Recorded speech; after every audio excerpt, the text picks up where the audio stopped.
তো বিহারে ইলেকশনের পরে তো একটা জিনিস খুব ভালোভাবে মানুষ বুঝতে পেরেছে যে হ্যাঁ, ইলেকশনে ভোট চুরি তো হয়েছে এবং এটা হওয়া স্বাভাবিক ব্যাপার, কারণ ইলেকশন কমিশন এত দিন গেল কোনো সময় এই স্যারের কথা মুখেও আনেনি এবং যখনই ভোট আহ, আহ, সামনে আসতে শুরু করলো তখনই বিধানসভা ভোটের আগেই এসআইআর শুরু করে দিল। কেন এসআইআরটা কেন করলো না লোকসভা ভোটের আগে? লোকসভা ভোটের আগে এসআইআর করতো, তাহলে মানুষ বুঝিয়ে দিত যে হ্যাঁ, কত ধানে কত চাল, কোন সময়ে কি করলে কি হয় না হয় সমস্ত কিছু বিজেপি পার্টি খুব ভালো করে জানে। যে কারণেই ইলেকশন কমিশনের যে দুজন চিফস আছে সেই দুজনকে বিজেপি পার্টির বিশেষ লোকেরাই রেকমেন্ডেড করেছে।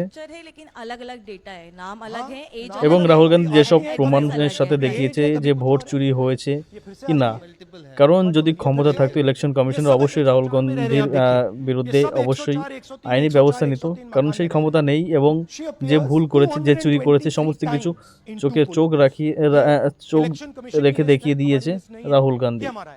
একই ভোটার লিস্টে একই ব্যক্তির ছবি এবং একই ব্যক্তির নামে হাজারো বাড়ি এবং তারই নামে 200-300 ভোট আলাদা আলাদা বুথে।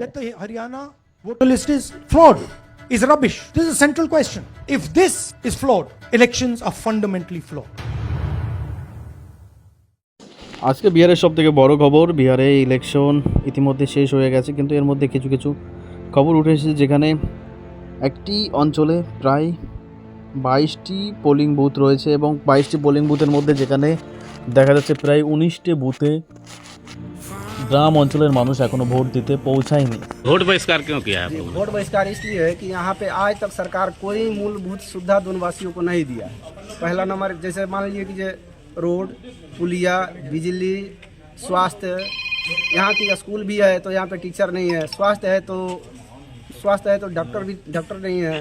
यहाँ पे मान लीजिए कि गर्भवती महिला है, यहाँ पे जाती है तो खटिया मचिया पे आज भी लोग जाते हैं इलाज कराने के लिए। कोई प्रखंड अनुमंडल से आज तक जोड़ा नहीं गया, कोई मूलभूत सुविधा आज तक मिला ही नहीं सर।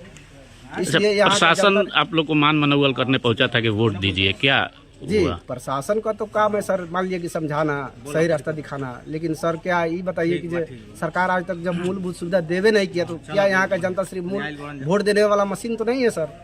यहाँ का जनता को मान लीजिए कि जब वोट देने का अधिकार है तो वोट बहिष्कार भी करने का अधिकार है, और जब तक वोट बहिष्कार नहीं करेगा तब तक तो मान लीजिए कोई संभव नहीं है, क्योंकि आज तक जो जनता को यहाँ का मिला है सिर्फ आश्वासन मिला है, आश्वासन के सिवा आज तक कोई काम नहीं हुआ। যদিও এই খবরটি পুরনো হয়ে গেছে, কিন্তু এটি মানুষকে দেখানো প্রয়োজন যে কেন মানুষ পৌঁছায়নি ভোট দিতে, তাদের কি দাবি। এখানে স্থানীয় মানুষদের সাথে কথাবার্তা বলার পরে জানা গেছে যে তাদের গ্রাম অঞ্চলে যেসব রাস্তাঘাট রয়েছে সেখানে কোনো প্রকার উন্নতি হয়নি। বারবার প্রশাসনকে জানানোর পরেও, চিঠি করার পরেও তাদের রাস্তা ঠিক হয়নি। রাতের অন্ধকারে যদি কোনো বিশেষ দরকার পড়ে, কেউ যদি অসুস্থ হয়ে পড়ে, তাকে হাসপাতালে নিয়ে যাওয়াও খুব অসুস্থ এবং খুব অসুবিধা হয়ে পড়ে, যে কারণে তারা বারবার সমস্ত অফিসার লেভেলে জানিয়েছেন এবং সমস্ত চিঠিপত্র প্রশাসনকে দিয়েছে, তা সত্ত্বেও কোনো কিছু হয়নি, যে কারণে তারা বাধ্য হয়ে বর্তমানে সম্পূর্ণ आ गया। वोट पड़ चुका है, आप नहीं दे सकते हैं। अरे वोट पड़ चुका है? जी, मेरे नाम पे कोई और दे दिया है, पीवी लिखा गया, नहीं हो सकता, आप नहीं दे सकती है। তাহলে দেখতে পাচ্ছেন তো আপনারা ঠিক কীরকমভাবে সঠিক ইলেকশন করিয়েছে ইলেকশন কমিশন অফ ইন্ডিয়া। বিজেপির দালাল হয়ে কাজ করছে, এটা সবাই বলছে। যে কোনো ব্যক্তির কাছে আপনি জিজ্ঞাসা করবেন, সেই ব্যক্তি বলবে যে বিজেপির দালাল হয়ে গেছে ইলেকশন কমিশন, যে কারণে মানুষের সাথে এরকম ধোঁকাধাড়ি হচ্ছে এবং কেউ পোলিং বুথে যাওয়ার আগেই তার ভোট অন্য কেউ দিয়ে দিচ্ছে। এটাই কি পশ্চিমবঙ্গে আগামী দিনে হতে চলেছে কি না, আপনি একবার অবশ্যই কমেন্ট করে জানাবেন।